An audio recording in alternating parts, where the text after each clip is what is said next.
बिस्मिल्लाहिर्रहमानिर्रहीम। अपने लाहौर के जो ज़िंदगी थी, जो दौर था, उस दौर की मुझे दो शरारतें जो है ना वो अक्सर याद आती हैं और मैं आज भी उनसे इंजॉय करता हूँ। एक तो ये थी कि वो किंग एडवर्ड कॉलेज में एक प्रोफेसर साहब थे, तो उसको हमने किसी लड़की से फ़ोन कराया और उसे नाम बताया और उसको कहा कि तुम लारेंस गार्डन आ जाओ।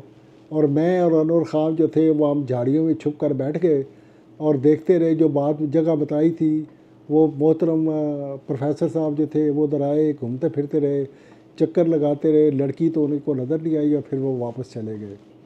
तो दूसरा वाक़या ये था कि हमारे क्लास फेलो दोस्त थे, वो जब क्लास से वापस आते थे हॉस्टल में तो लड़की का नाम लेके, नाम नहीं लेता, कहते थे कि आज मन वो वेख रही सी मेरे हाल, और बस और मुड़ मुड़ के मेरे हाल वेख रही सी। मैं कहती वो तो पीछे बैठी होती सी, तेरे हाल किस तरह मुड़ मुड़ के वेखती सी।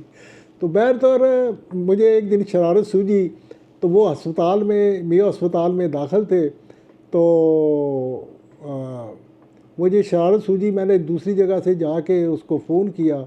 मैंने उसकी लड़की का भाई बन के फ़ोन किया कि मैं फ़लाँ डॉक्टर साहबा का भाई बोल रहा हूँ और उन्होंने मुझे बताया कि आप बीमार हैं, अस्पताल में दाखिल हैं, तो आप बताएं कि मैं तो नहीं आऊँगी, मिजाज पुरसी के लिए मेरा भाई आएगा, तो आप बताएं आपको खाने में क्या पसंद है, मैं आपको भिजवा दूँ। तो कहते हैं, मैंने कहा कि खाना भिजवा दूँ। उन्होंने कहा नहीं नहीं नहीं नहीं, खाना नहीं। तो मैं फ्रूट भिजवा देती हूँ, आपको कोई फ्रूट में कोई चीज़ पसंद है तो बताएं। तो उसने कहा जी मुझे आड़ू बड़े पसंद हैं। तो बहरतौर मैं वो फ़ोन करके वापस जब उसके कमरे में, हॉस्पिटल मेयो हॉस्पिटल का AVH रूम था, स्टूडेंट रूम था, उसमें आया तो वो बड़ा बेचैनी से मेरा इंतज़ार कर रहा था। बख्तावरी साहब, ज़फ़र साहब इधर आओ इधर आओ। मनु लड़की का नाम लेके कहते हैं कि उसके भाई का फ़ोन आया था। तो मैंने कहा फिर की होया। मैंने कहता है कि यार मैं उन्होंने किया कि यार मैनू आड़ू बड़े पसंद है। मैं कहा दुर फिटे मुँह तेरा, आड़ू भी कोई खाने वाली चीज़ है, आड़ू तो डंगर खाते हैं, ते बेसी कराती है, वो की कहेगी कि तू आड़ू खाना है।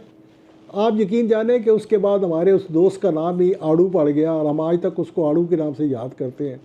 बहरतौर वो एक लंबी कहानी। फिर वो हमने एक लड़का तैयार किया, उसको 2 किलो आड़ू लेके दिए, थैला दिया, और वो थैला लेके उधर जब आया AVH के कमरे में, तो वो जो बंदा था वो भी नाम याद है उसको, उसका नाम सगीर था।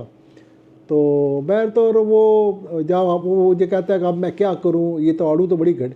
मैंने कहा चल हम नारकली चलते हैं। वहाँ से हमने अच्छे अच्छे आम लिए और जनाब अली कुछ और चीज़ें खाने पीने की ली, और इसे कहा कि अब वो आएगी, वो लड़का सगीर साहब आएंगे तो उनकी हम आओ भगत करेंगे।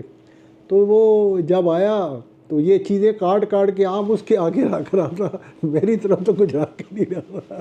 तो मैंने दिल दिल में कहा, मैंने कहा देखो यार कितना तेज़ है, साढ़े वाले पास एक फाड़ी भी काट के नहीं रख रहा, सारा उधर ही खिलाई जा रहे हैं। तो बहरतौर ये दो शरारतें थी ज़िंदगी की, लाहौर की, मुझे याद आ गई। तो बहरतौर आगे चलेंगे, शरारतों के साथ साथ आगे का सफ़र बड़ा संजीदा भी है, बड़ा ट्रेजिडी भी है। मेरी ज़िंदगी की वर्स्ट ट्रेजिडी जो थी उसकी इब्तिदा भी लाहौर से हुई। मुझे अपनी तालीम जो थी उसका सिलसिला भी मुनक़ता करना पड़ा और मेरी आँखों की बीनाई, आँखों की रोशनी, उसके अंदर जो मसाइल पैदा हुए, फिर आगे चल के इस पर बात करते हैं।